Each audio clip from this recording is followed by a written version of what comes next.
नमस्कार, स्वागत है आप सभी का सुबह 9 बजे की तमाम अहम खबरों के साथ मैं हूं प्रीति। आइए एक नजर डालते हैं हेडलाइंस पर।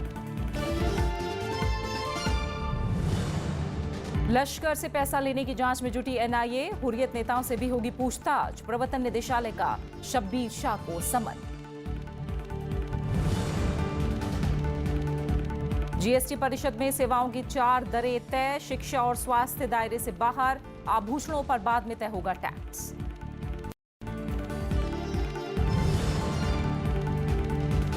गृह मंत्री करेंगे भारत चीन सीमा सुरक्षा मुद्दों की समीक्षा।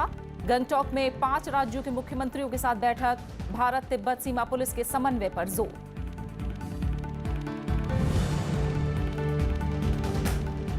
भूस्खलन से रुकी 4 धाम यात्रा, बद्रीनाथ मार्ग को खोलने में जुटी बीआरओ, हजारों यात्रियों के सुरक्षित जगह पहुंचाया गया।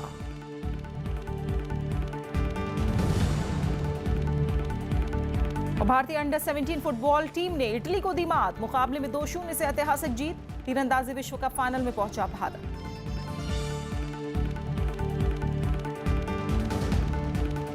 रक्षा मंत्री अरुण जेटली ने कहा है कि सेना पाकिस्तान की हर हरकत का जवाब देने के लिए मुस्तैद है। उन्होंने जम्मू कश्मीर में सीमा चौकियों में जाकर सुरक्षा हालात का जायजा लिया। इधर एनआईए ने हुर्रियत नेताओं के पाकिस्तान से पैसा लेकर कश्मीर में विध्वंसक गतिविधियों को बढ़ावा देने की जांच शुरू कर दी है। एनआईए ने हुर्रियत नेताओं के खिलाफ आतंकी फंडिंग की जांच शुरू कर दी है। इस मामले में अलगाववादी नेता सैयद अली शाह गिलानी, नईम खान, फारूक अहमद डार और गाजी जावेद बाबा के खिलाफ मामला दर्ज किया गया है। इन पर कश्मीर घाटी में विध्वंसक गतिविधियों के लिए लश्कर तैयबा से धन लेने का आरोप है। एक निजी चैनल के स्टिंग ऑपरेशन के सामने आने के बाद यह कदम उठाया गया है। एनआईए ने चैनल से स्टिंग के वीडियो देने के लिए नोटिस भेजा है। वहीं हुर्रियत इसे सेना की साजिश बता रहा है। ये सिविल यूनिफॉर्म पहनी छोड़ देनी चाहिए, उनको आर्मी की यूनिफॉर्म पहन लेनी चाहिए, क्योंकि वो यहाँ पर आर्मी और सिक्योरिटी फोर्सेस का यहाँ पर प्यार कर रहे हैं। जम्मू कश्मीर के दौरे पर गए रक्षा मंत्री अरुण जेटली ने शुक्रवार को सेना की चौकियों में जाकर जवानों और सैन्य अधिकारियों से मुलाकात की।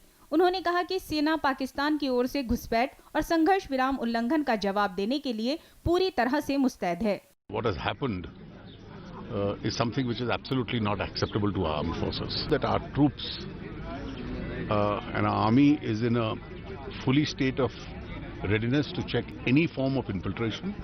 रक्षा मंत्री ने कहा कि केंद्र और राज्य सरकार की पहली प्राथमिकता कश्मीर घाटी में शांति बहाल करना है।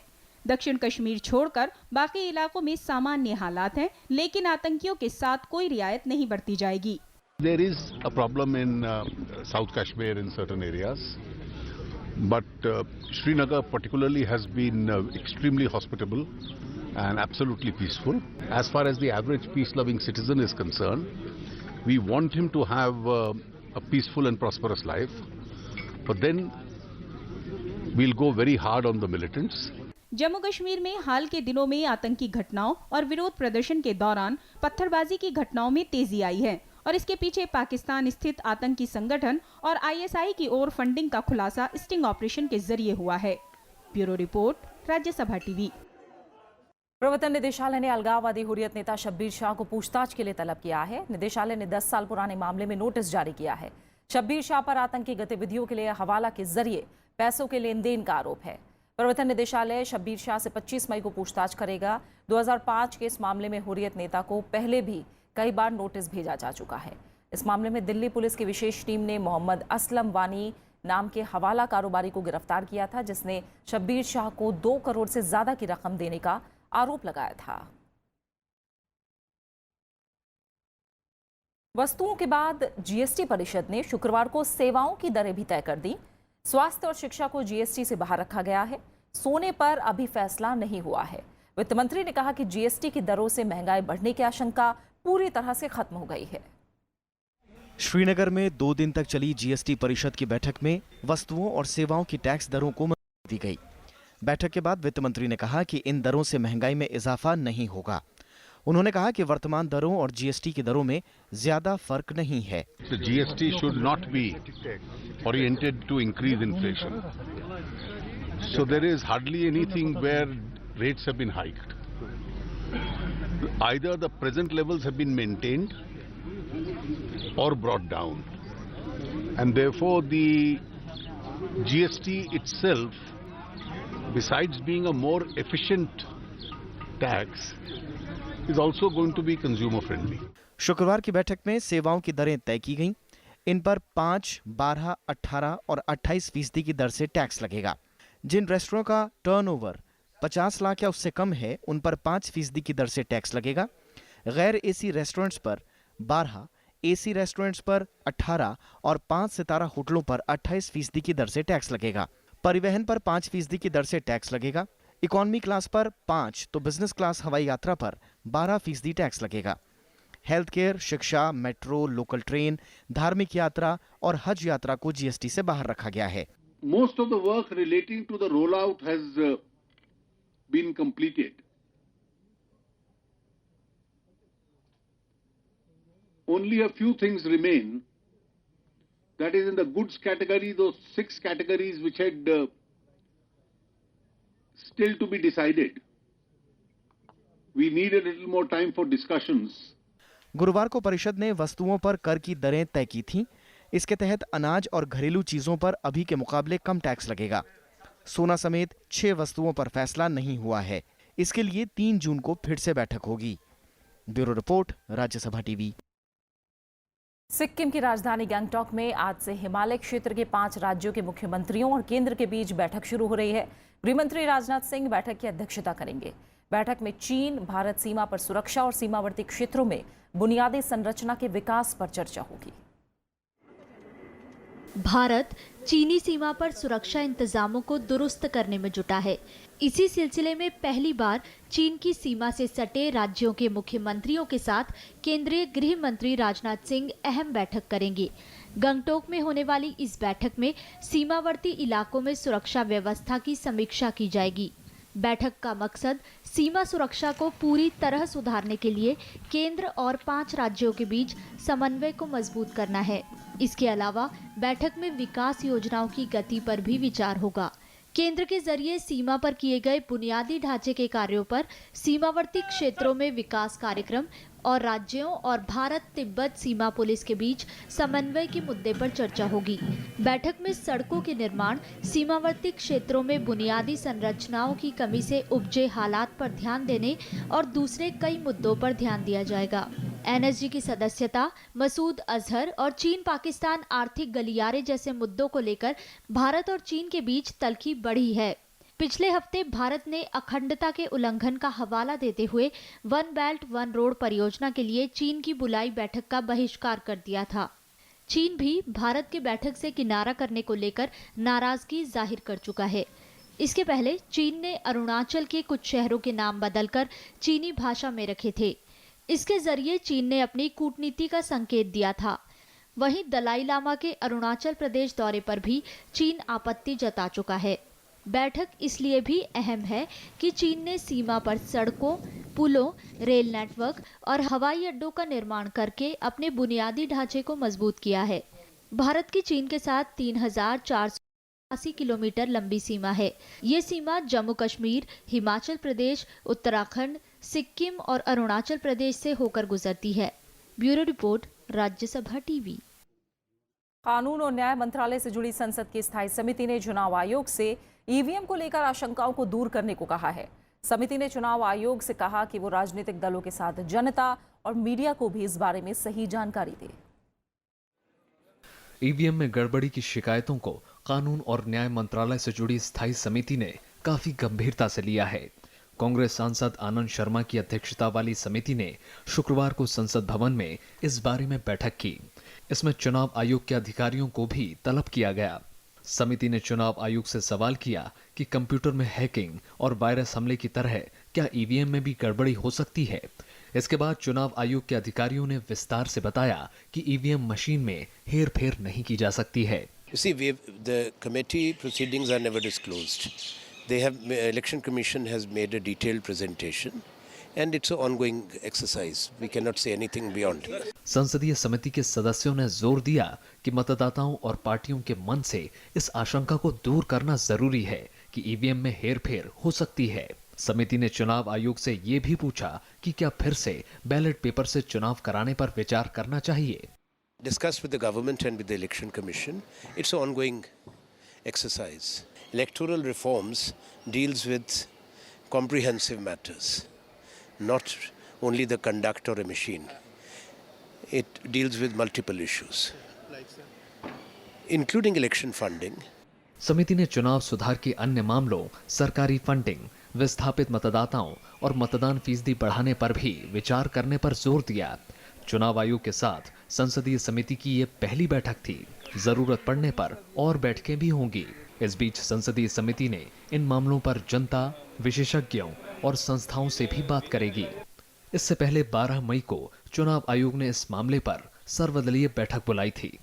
ईवीएम का मामला चूंकि काफी गंभीर है और यह जनता का लोकतंत्र पर विश्वास का मामला है, इसीलिए अस्थायी समिति इस पर काफी गंभीरता से विचार कर रही है।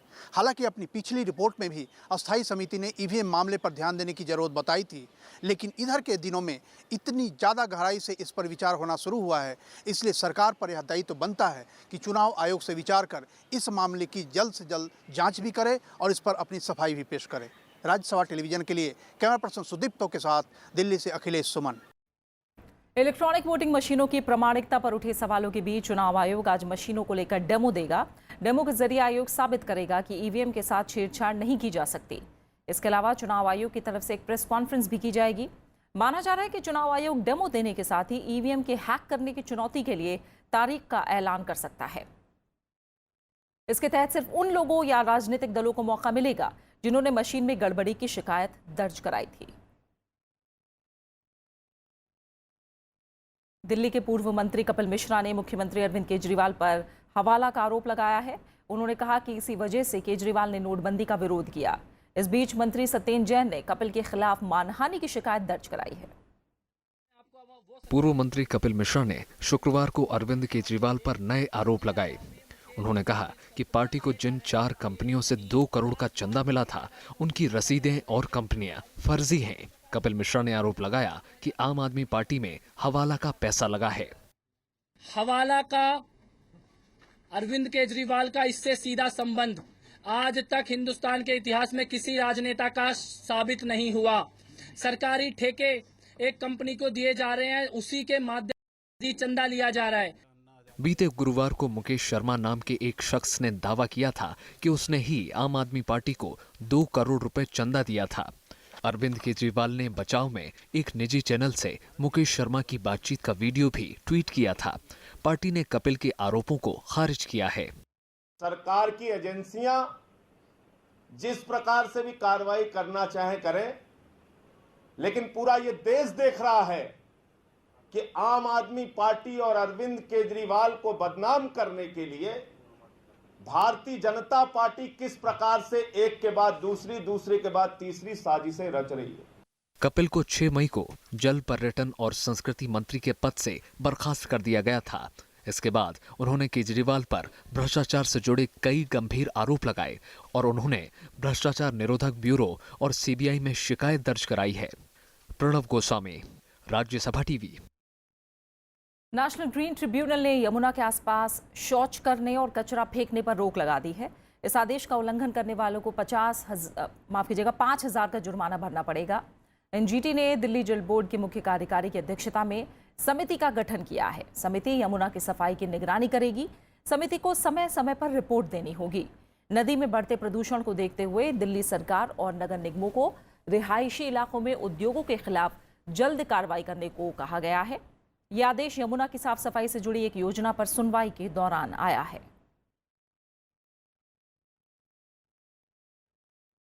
केंद्रीय पर्यावरण और वन मंत्रालय ने लालू प्रसाद यादव को झटका दिया है। आरजेडी प्रमुख के पटना में तैयार हो रहे कारोबारी कॉम्प्लेक्स के निर्माण पर रोक लगा दी गई है। ये फैसला पर्यावरण पर प्रभाव आकलन अधिसूचना 2006 के तहत दिया गया है। आरोप है कि मंत्रालय की मंजूरी के बिना ही निर्माण कार्य किया जा रहा था। निर्माण में जुटी कंपनी के निदेशक लालू प्रसाद यादव के बेटे तेजस्वी यादव हैं। दूसरी तरफ बीजेपी ने आरोप लगाया है कि निर्माण से वन संरक्षण अधिनियम 1986 के प्रावधानों का उल्लंघन हुआ है। खबरें जारी है, लौट रहे हैं एक छोटे से ब्रेक के बाद।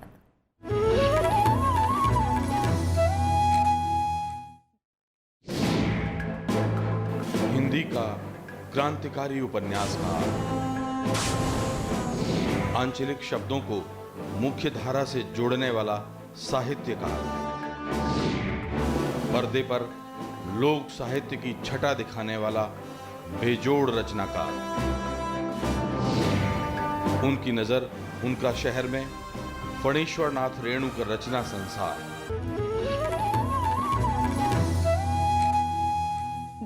उत्तराखंड के चमोली जिले में भूस्खलन की वजह से ऋषिकेश बद्रीनाथ राष्ट्रीय राजमार्ग बंद हो गया है।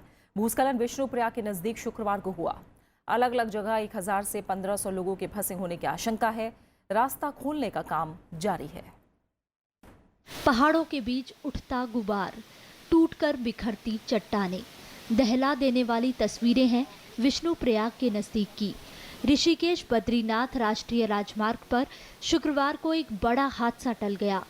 दोपहर बाद अचानक हाथी पहाड़ से चट्टान खिसकना शुरू हुई, जिससे राष्ट्रीय राजमार्ग से लेकर अलकनंदा नदी तक का बड़ा इलाका मलबे से भर गया। 40 से 50 मीटर सड़क बाधित है। बद्रीनाथ यात्रा को फिलहाल रोक दिया गया है।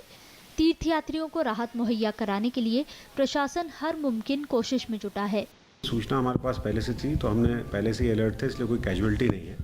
कुछ यात्री गोविंद घाट में हैं, तो उनका अरेंजमेंट हम लोगों ने गुरुद्वारा में करा दिया है। बाकी कुछ लोग हमने जो यहाँ रुके हैं कर्णप्रयाग में और जोशीमठ में, ये विभिन्न होटलों में रुके हैं और इनकी खाने पीने की व्यवस्था की कोई शॉर्टेज नहीं है। तीर्थयात्री जोशीमठ, कर्णप्रयाग, पीपलकोटी, गोविंद घाट और बद्रीनाथ में फंसे हैं। मौसम की बेरुखी से भी लोगों की मुश्किलें बढ़ी हैं। जोशीमठ, पीपलकोटी और कर्णप्रयाग जाने वाले यात्रियों को पीछे ही रोक दिया गया है। मुख्यमंत्री त्रिवेंद्र सिंह रावत खुद हालात पर नजर बनाए हुए हैं। बॉर्डर रोड ऑर्गेनाइजेशन की टीम मलबा हटाने में जुटी है। स्थानीय अधिकारियों के मुताबिक आज दोपहर बाद मलबा हटाने का काम पूरा कर लिया जाएगा। Bureau report, Rajya Sabha TV. Mathura में सोमवार को हुई सराफा कारोबारियों की हत्या और लूट के मामले में उत्तर प्रदेश पुलिस ने 6 लोगों को गिरफ्तार किया है। हिरासत में लिए गए अभियुक्तों में मुख्य आरोपी रंगा बिल्ला भी शामिल है। ये मुद्दा लखनऊ विधानसभा में भी उठाया गया था। पुलिस का कहना है कि पकड़े गए सभी आरोपियों को मुठभेड़ के बाद गिरफ्तार किया गया। ये मुठभेड़ 1 घंटे से भी ज्यादा देर तक चली। गोलीबारी में कुछ पुलिसकर्मियों के जख्मी होने की भी खबर है। पुलिस ने बदमाशों से लूटे गए आभूषण बरामद कर लिए हैं। इससे पहले पुलिस ने 20 आरोपियों को हिरासत में लिया था। पूछताछ और सीसीटीवी फुटेज के आधार पर बदमाशों की पहचान की गई। इसमें हमने घटना में जो शामिल जितने बदमाश थे सारे बदमाशों को पकड़ लिया है और इसमें कुछ हमारे पुलिस वाले घायल हैं, 2 बदमाश घायल हैं। उपराष्ट्रपति मोहम्मद हामिद अंसारी ने कहा है कि मध्यस्थता के जरिए विवाद सुलझाने की प्रक्रिया एक तेज और उपयोगी व्यवस्था के तौर पर उभरी है। उन्होंने ये बात बुनियादी ढांचा परियोजनाओं में विवाद प्रबंधन की नई चुनौती पर चल रहे सेमिनार में कही। उपराष्ट्रपति ने कहा कि अदालतों में बढ़ते मामले, फैसलों में देरी और खर्च ने विवाद सुलझाने के लिए दूसरे विकल्पों की जरूरत महसूस हुई है। ऐसे में तीसरे पक्ष की मध्यस्थता के जरिए विवाद सुलझाने को बढ़ावा मिला है। Arbitration is one of the preferred alternative dispute resolution processes and is finding increasing use in both the private and the public sector.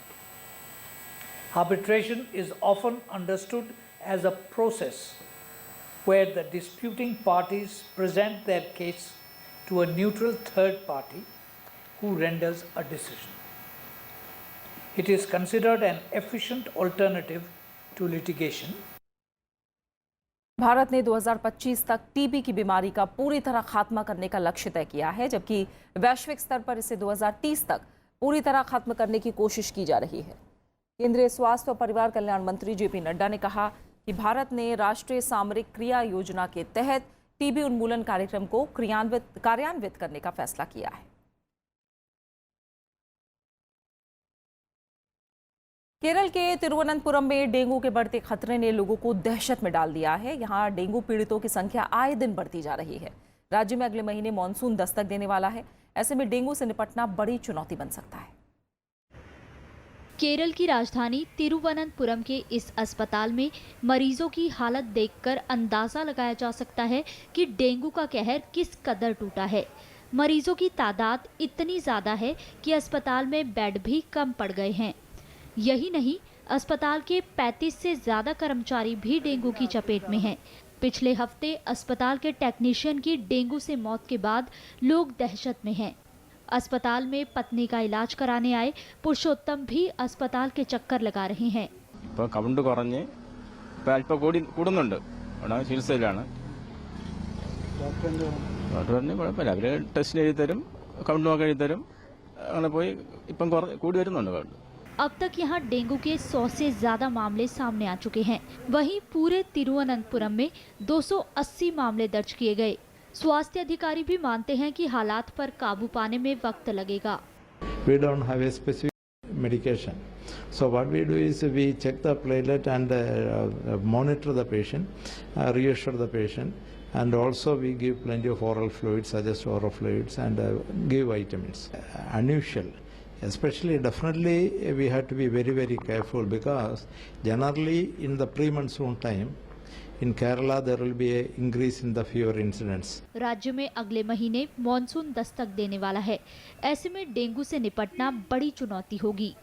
Bureau report, Rajya Sabha TV. Kulbhushan Jadhav मामले में अंतर्राष्ट्रीय न्यायालय में पैरवी करने के लिए पाकिस्तान सरकार ने वकीलों की नई टीम गठित करने का फैसला किया है।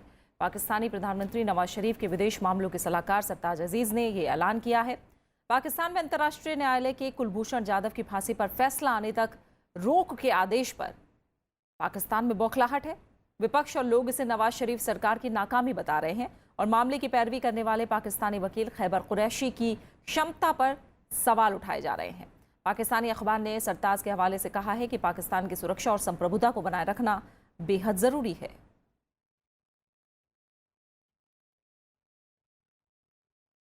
ईरान में हुए राष्ट्रपति चुनाव के लिए वोटों की गिनती जारी है। मतदान के नतीजे आज दोपहर तक आ सकते हैं। राष्ट्रपति चुनाव के लिए कल वोट डाले गए थे। मौजूदा राष्ट्रपति हसन रूहानी दूसरे कार्यकाल के लिए मैदान में हैं। उन्हें 56 साल के इब्राहिम रईसी से कड़ी टक्कर मिल रही है। ईरान में तय समय से 5 घंटे ज्यादा चले मतदान के बाद वोटों की गिनती शुरू हो गई है। स्थानीय अधिकारियों के मुताबिक मतदान के नतीजे आज दोपहर तक आने की उम्मीद है। शुरुआती रुझानों में मौजूदा राष्ट्रपति हसन रूहानी को 56 साल के इब्राहिम रईसी से कड़ी टक्कर मिल रही है। रईसी ईरान के सबसे अमीर धार्मिक संस्था इमाम रजा बारगाह के संरक्षक हैं और उन्हें ईरान के सर्वोच्च धार्मिक गुरु आयतुल्लाह अली खामनी का करीबी माना जाता है।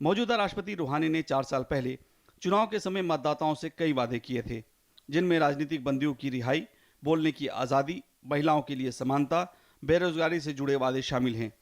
इसके अलावा दुनिया की महाशक्तियों के साथ ईरान का परमाणु समझौता भी है, जिस पर जनता आज फैसला सुनाएगी। जानकारों की माने तो रूहानी ने पहले दौर में ईरान को प्रतिबंधों से निजात दिलाई और दोबारा सत्ता हासिल होने पर वो राजनीतिक, आर्थिक और सामाजिक सुधारों पर जोर दे सकते हैं।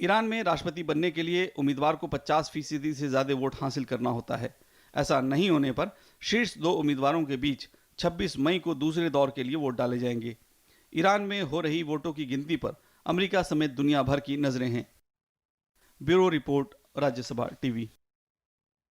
लीबिया के एक हवाई अड्डे पर हुए हमले में मृतकों की संख्या बढ़कर 140 हो गई है। सरकार के समर्थन वाली स्थानीय नागरिक सेना ने पश्चिमी मिसराता शहर के ब्राक अल शती वायुसेना के हवाई अड्डे पर हमला किया था। यह हमला एयरबेस पर कब्जे की कोशिश के तहत किया गया। शुरुआत में इस हमले में 60 लोगों की मौत का अनुमान लगाया गया था। लीबिया के रक्षा मंत्री और स्थानीय लड़ाकों के कमांडर को हमले की जांच होने तक निलंबित कर दिया गया है।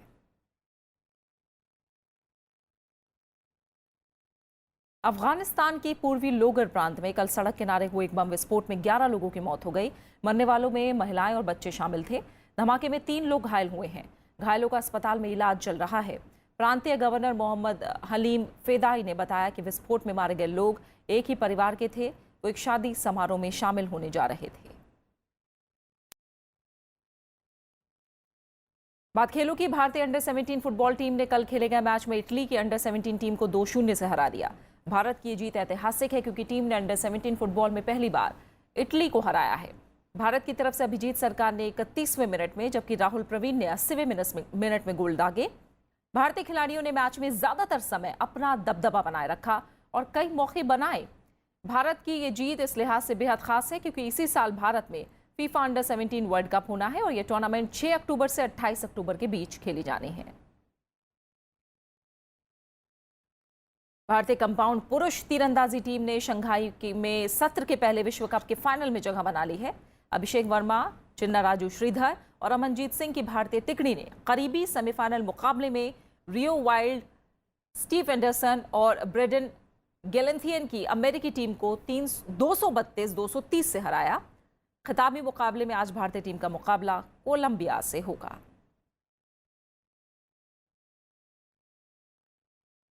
सीबीआई रियो ओलंपिक में भारतीय दल के साथ गई भारतीय चिकित्सा टीम के 2 डॉक्टरों के खिलाफ जांच करेगी। भारतीय ओलंपिक संघ के कुछ अधिकारियों पर भाई भतीजावाद और पक्षपात के आरोपों की प्रारंभिक जांच की जाएगी। डॉक्टर पवनदीप सिंह और कर्नल RS नेगी रेडियोलॉजिस्ट थे जिनके पास पर्याप्त योग्यता और अनुभव नहीं था, लेकिन उन्हें 24 जुलाई 2016 से 23 अगस्त 2016 तक चले ओलंपिक खेलों के लिए भारतीय दल के साथ भेजा गया। रियो के दौरान खिलाड़ियों को जब भी कोई परेशानी हुई तो वो उसका सही इलाज उपलब्ध नहीं करा सके। पवनदीप सिंह IOA उपाध्यक्ष तरलोचन सिंह के बेटे हैं और उन्हें मुख्य चिकित्सीय अधिकारी के तौर पर टीम के साथ भेजा गया था। माना जा रहा है कि नेगी भी IOA अधिकारी के दूर के रिश्तेदार हैं। आधुनिक हिंदी के दिग्गज और छायावाद के स्तंभ सुमित्रानंदन पंत की आज जयंती है। सुमित्रानंदन पंत ऐसे साहित्यकारों में गिने जाते हैं जिनका प्रकृति चित्रण समकालीन कवियों में सबसे बेहतरीन था। महात्मा गांधी और कार्ल मार्क्स से प्रभावित होकर पंत ने उन पर रचनाएं लिखी। उनकी रचनाओं में समाज के यथार्थ के साथ साथ प्रकृति और मनुष्य की सत्ता के बीच टकराव भी होता था। उनकी रचनाओं के लिए पद्म भूषण, ज्ञानपीठ पुरस्कार और साहित्य अकादमी पुरस्कारों से उन्हें नवाजा गया। आधी सदी से भी ज्यादा लंबे उनके रचना काल में आधुनिक हिंदी कविता का एक पूरा युग समाया हुआ है। अंग्रेजों के खिलाफ मोर्चा खोलने वाले क्रांतिकारी बिपिन चंद्र पाल की आज पुण्यतिथि है। बिपिन चंद्र उस लाल बाल तिकड़ी का हिस्सा थे जो भारत में क्रांतिकारी गतिविधियों को अंजाम देते थे। उन्होंने स्वदेशी गरीबी दूर करने और शिक्षा के लिए खूब काम किया। आज़ादी की लड़ाई के दौरान बिपिन चंद्र ने विदेशी कपड़ों की होली जलाने और हड़ताल जैसे आंदोलनों में बढ़ चढ़कर हिस्सा लिया। वंदे मातरम पत्रिका के संस्थापक रहे बिपिन चंद्र एक बड़े समाज सुधारक भी थे। उन्होंने धार्मिक और राजनीतिक मोर्चों पर उच्च स्तरीय भूमिका निभाई। उनके सम्मान में डाक टिकट भी जारी किया गया। और अब आखिर में हेडलाइंस।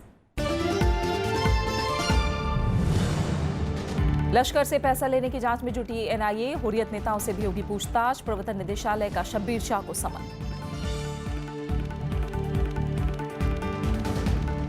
GST परिषद में सेवाओं की 4 दरें तय। शिक्षा और स्वास्थ्य दायरे से बाहर। आभूषणों पर बाद में तय होगा टैक्स।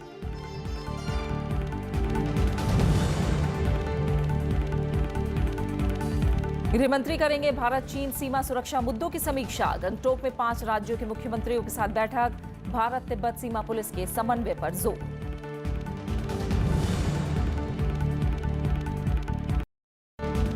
भूस्खलन से रुकी 4 धाम यात्रा। बद्रीनाथ मार्ग को खोलने में जुटी PRO।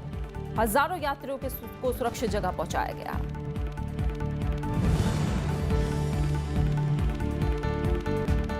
भारतीय अंडर 17 फुटबॉल टीम ने इटली को दी मात। मुकाबले में 2-0 से ऐतिहासिक जीत। तीरंदाजी विश्व कप फाइनल में पहुंचा भारत।